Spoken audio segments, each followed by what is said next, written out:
Well, hey, Marco, how are you today? Doing great, Courtney. Thank you. How are you doing? Doing awesome. Thank you so much for taking some time to talk to me, as an ultrasound expert and as one of our, esteemed advisors, a key opinion leader in the field. I'm really excited to talk to you today about handheld ultrasound, both, in its evolution as well as, the fight against COVID and where all of that fits in. So, yeah. Thank you. Thank you, Courtney, for the opportunity to share my thoughts with you. And however my experiences and my knowledge may help you or others continue to innovate in this space. Thank you so much. Yeah. So most people in the ultrasound field actually know you, or at least know of you. But just for those who don't, can you just give us a quick background on your work in ultrasound and in general? Yeah, no, that's great. And we'll use that as a preface to the next follow-up questions that you'll have for me, I'm sure. While I've dedicated the largest portion of my career in medical devices, and namely in the ultrasound technology, I'm not a clinician myself. I'm not even close to it. I'm an engineer who spent a good deal of years working in R&D and was intrigued enough through my career by the multiple facets of a health tech company that I challenged myself into going into product services, sales and marketing, and product management. And through my journeys, I got to spend a lot of time with the customer, who often is the provider, the physician using the ultrasound technology. And sometimes it is the patient as a consumer, as this technology gets closer and closer to the consumer space. And so a lot of my opinions, ideas, and strategies in this space, while grounded by technology, are going to be heavily influenced by having worked much of my time with the clinicians to understand their needs, their workflows, and the gaps they experience and have had to shadow myself. I've had to shadow them countless of times to understand what a day in the office means to the physician. You know what they say, fall in love with the problem first and then connect it back to the technology and the solution. So I'd love to have this conversation with you and be able to provide you insightful information. Tell me about your time, just to kind of start off, tell me about your time with Sonosite and with Mobisante, UltraLinq. Really curious, like kind of like what were the main takeaways or the main learnings that you had while you were there? Yeah. So specifically with Mobisante and Sonosite, the goal there, the objective was to democratize ultrasound, right? Take it to the next levels of innovation, having it be not just another point of care solution, but at the point of life. Because when you say point of care, you're assuming that the patient is at the care location. Well, what if they're at home? They're in life, they're doing something. So take it to that next level at the point of life. Mobilize it further, have it be available on their mobile phone, on their tablet, anywhere, any solution that's in their pocket. So taking it to that next level. In your experience, how have you seen handheld ultrasound evolve from kind of the beginning? Yeah, so through my journeys, and this is going to date me now. I've worked on ultrasound systems that were as big as a washing machine, all the way to a tablet and phone-sized solutions, right? And just ultrasound is so unique because it's still the only technology to date that allows you to visualize through the body, and it fits in your pocket, like I just mentioned. So yeah, this technology has probably evolved the most out of all medical devices I know.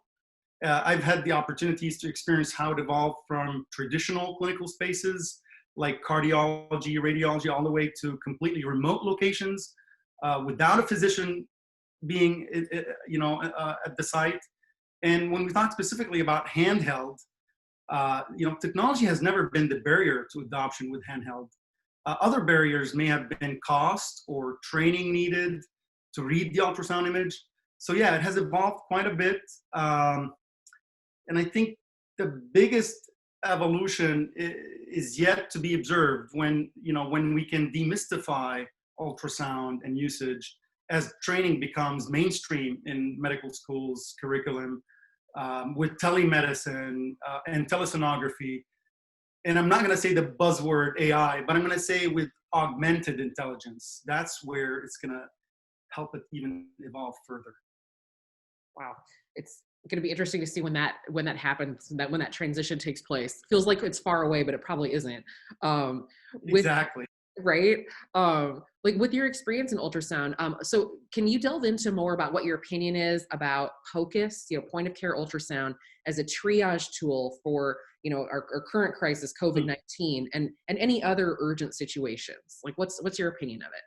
Yeah, well, no, I mean, let's talk about, yeah, specifically what we're dealing with today with COVID-19. It's just amazing to me how when certain resources or tools become meager, that we as human beings, we resort to new ways of doing things, new tools.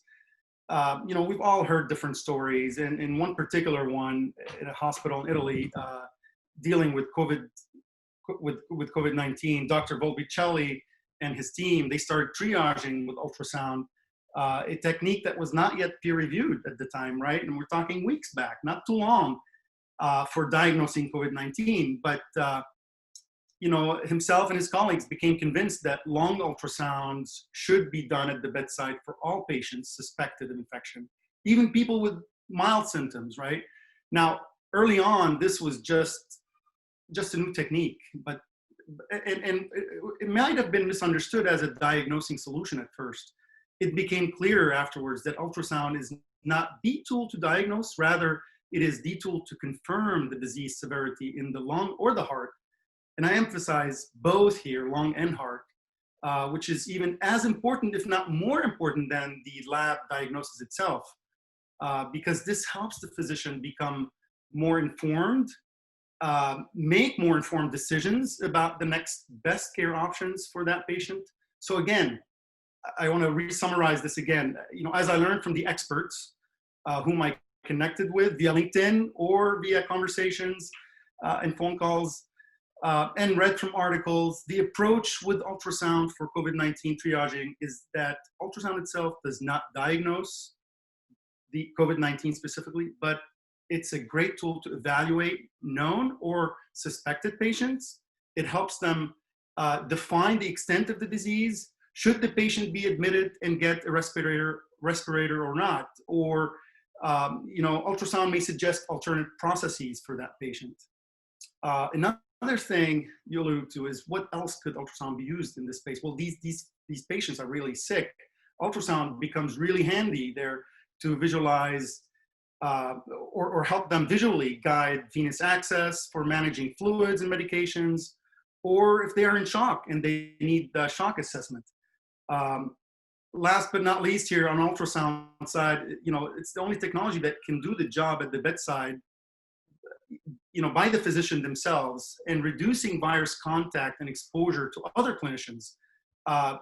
If you compare with an X-ray or a CT, you'll have to send the patient to the lab with another technician. So you're exposing other patients potentially while you're transporting this patient through the hallway, and you're exposing other technicians or clinicians in the space. While with ultrasound, the physician can do it themselves directly by the bedside.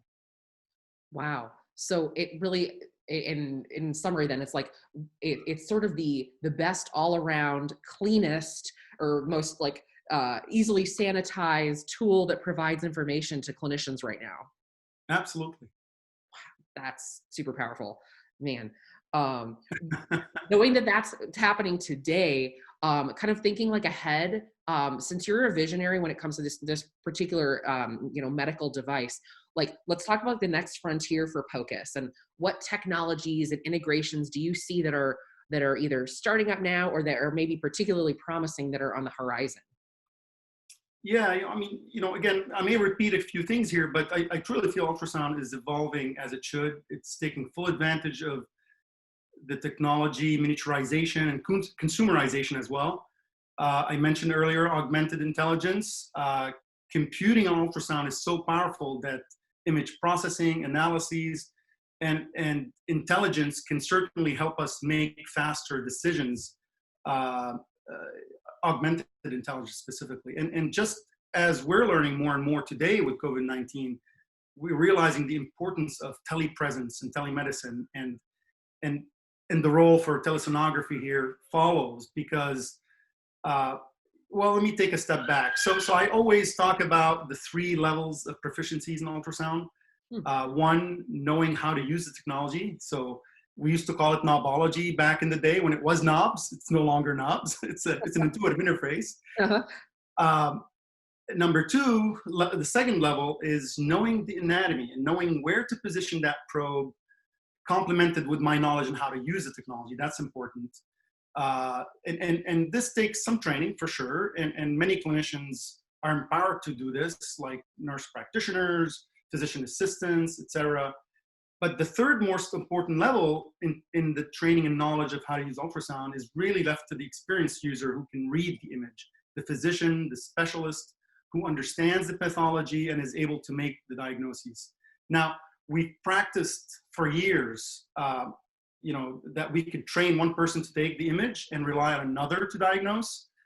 The question, is can we now do this instantaneously with an expert who's not in the room because it's difficult to schedule them to be in that room. So I think this is where sort of my future thinking is taking us is, the concept of evolution ultrasound is not so much, as I mentioned earlier, point of care, POCUS, but more point of life, because the patient, again, may not be in that care location, but they're in their own living or sports location, going about their life. So how can I, in the future, as a family man also, buy an ultrasound for use at home with my family and use it as instructed by a remote clinician, or clinical assistant that could remote into my mobile device. And that's really the future that I see going beyond the Star Trek tricorder is that point of life, not point of care. Wow. I love that. I think if you haven't already, you should probably trademark that. Let's work on that together, yeah? Okay, all right. Yeah, we'll get on that. Yeah, that's fascinating. So then that sort of kind of tails into my last question, actually, which would be, what advice do you have for POCUS users right now, or point of life ultrasound users right now? Well, I think today, train early, practice a lot, and not just for physicians, but paramedics, emergency medical response personnel, midwives, nurses, physician assistants. Just really take it in your hand and practice, because that's what's going to really help you be confident with it. And to answer your question for tomorrow, I think doing the first part today will help them tomorrow be very open to doing things that don't have a protocol set yet. Physicians today, for the most part, follow protocols, workflows. But let's open these doors. Basically, be ready to use ultrasound in ways never thought of before. Create new workflows and set the path for new protocols, or and for new clinical needs. Basically, challenge the status quo. And it's intriguing how much attentive policymakers are now today with COVID-19. And they're very receptive to new ways of thinking and caring. So we do have their listening ears to create a more impressive future for ultrasound. Specifically the ultrasound technology has so much more to offer, I think, and we've just scratched the surface on what we'll be able to do with it in the future. And today, the policymakers are listening. Well, may they see this interview then as well. Truly, yeah. Thank you so much for sharing your perspective with us, Marco. That is, it's really encouraging for a small startup that's really, really passionate about the possibilities of ultrasound and thinking of what the future could be ahead for us all. So thank you. Absolutely. And thank you so much for your time, Courtney. And I hope my insights are thought-provoking. Yes, and then some, definitely. Wonderful. Well, have a good afternoon, Marco. Thank you. Yeah, take care. Bye. Bye.